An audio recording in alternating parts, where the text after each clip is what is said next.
Mass మహారాజా రవితేజ నటిస్తున్న 75వ చిత్రం mass జాతర జనవరి 26 రవితేజ బర్త్డే సందర్భంగా ఈ సినిమా గ్లింప్స్ ను చిత్ర దర్శక నిర్మాతలు విడుదల చేశారు. ఈ సినిమా ద్వారా దర్శకుడిగా రచయిత భాను భోగవరపు పరిచయం అవుతున్నాడు. ఈ మూవీని సూర్యదేవర నాగవంశీ, సాయి సౌజర్యం, శ్రీకర స్టూడియోస్ తో కలిసి నిర్మిస్తున్నారు. ఈ గ్లింప్స్ లో అభిమానులు ఎంతో కాలంగా ఎదురు చూస్తున్న మాస్ మహారాజా రవితేజ మరోసారి కనిపించినట్టుగా అనిపించింది.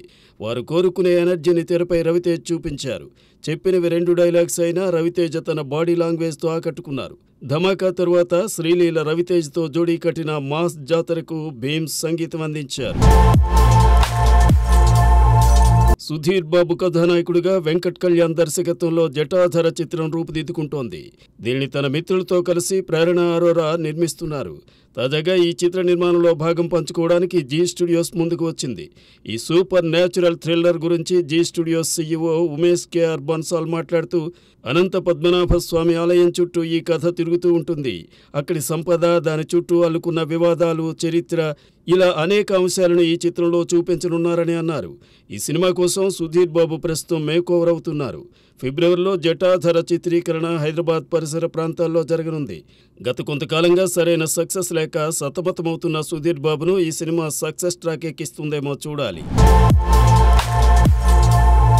తమిళ స్టార్ హీరో విజయ్ నటించబోతున్న చివరి చిత్రం టైటిల్ను గణతంత్ర దినోత్సవం సందర్భంగా ప్రకటించారు. ఈ సినిమాకు జననాయగన్ అనే పేరు ఖరారు చేశారు. రాజకీయ పార్టీని పెట్టి వచ్చే తమిళనాడు అసెంబ్లీ ఎన్నికల్లో పోటీ చేయబోతున్న విజయ్ తన పార్టీ సిద్ధాంతాలను సైతం ఈ సినిమా ద్వారా జనంలోకి తీసుకెళ్లబోతున్నారట. అందుకు తగ్గట్టుగానే ఈ సినిమా పేరును, పోస్టర్ను డిజైన్ చేసినట్టు తెలుస్తోంది. అనిరుద్ సంగీతం అందిస్తున్న ఈ సినిమాను వెంకట్ కె నారాయణ నిర్మిస్తున్నారు. ఇదే విజయ్ చివరి చిత్రమని, ఇక మీదట విజయ్ నటించడని అంటున్నారు. అలానే ఇది బాలకృష్ణ నటించిన భగవంత్ కేసరికి రీమేక్ అనే ప్రచారం జరుగుతోంది. కానీ ఇంతవరకు మేకర్స్ ఈ విషయాన్ని తెలియజేయలేదు.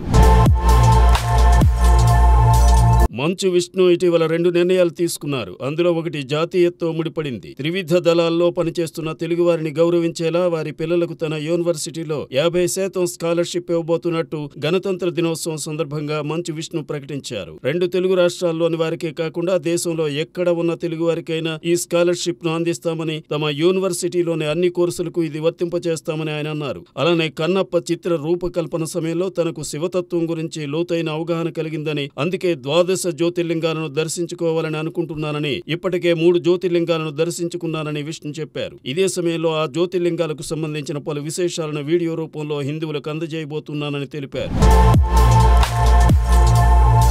జీవా, అర్జున్ సర్జా, రాశీ ఖన్నా కీలక పాత్రలు పోషించిన అగాధియా ఫాంటసీ హారర్ థ్రిల్లర్ గా తెరకెక్కుతోంది. పా విజయ్ దర్శకత్వంలో తెరకెక్కుతున్న ఈ సినిమాకు యువన్ శంకర్ రాజా సంగీతం అందిస్తున్నారు. ఈ సినిమా నుండి 3వ గీతం విడుదలైంది. ఈ పాట గురించి దర్శకుడు పా విజయ్ మాట్లాడుతూ, నేలమ్మ తల్లే అనే ఈ పాట భూమి వారసత్వంలోకి ఓ ఆత్మీయ ప్రయాణం లాంటిది. ఇందులో వనమూలికలు, సహజ వనరులను ఉపయోగించి లెక్కలేనన్ని వ్యాధులను నయం చేసే గుణాలు ఉన్నాయని చెప్పబోతున్నాం. దీనికి దీపక్ కుమార్ పాధి చక్కని విజువల్స్ అందించారు అని తెలిపారు. ఈ పాట మన నేల శక్తి ద్వారా మానవాళికి దోహదపడిన ఋషులు, వైద్యులకు తామిస్తున్న నివాళని పా విజయ్ చెప్పారు. వెల్స్ ఫిల్మ్ ఇంటర్నేషనల్ వామిండియా నిర్మించిన అగాత్య మూవీ ఫిబ్రవరి 28న తమిళ, తెలుగు, హిందీ భాషల్లో విడుదల కానుంది.